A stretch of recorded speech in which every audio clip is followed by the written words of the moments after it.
Tu vas peut-être me dire, mais Audrey, moi je l'aimais vraiment. Et je l'entends. Mais explique-moi ça.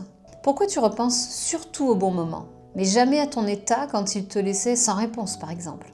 Tu dis que tu n'avais jamais vécu ça auparavant, que c'était spécial entre vous. Mais spécial comment? Tu pleurais plus que tu souriais. Tu doutais plus que tu respirais. Et ton corps, il a tiré la sonnette d'alarme. 10 fois, 20 fois, 100 fois. Mais t'as pas voulu entendre. Et pas parce que tu ne voulais pas, mais parce que tu avais peur de l'abandon. Et ça, c'est un mécanisme de survie. Quand on perd un lien important, notre cerveau a 2 choix. Soit affronter la douleur crue de la perte, soit réécrire l'histoire pour que ça fasse moins mal. Et souvent, ce que tu défends, eh bien, c'est pas lui, c'est l'espoir.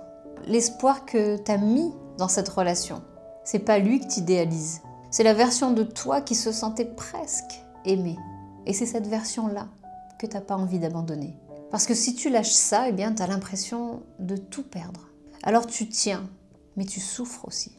Alors je te le redis, ça c'est pas de l'amour. D'ailleurs, peut-être que tu te demandes si tu es vraiment prête à tourner la page. Et si c'est ton cas, eh bien, j'ai créé un petit quiz gratuit pour t'aider à y voir plus clair.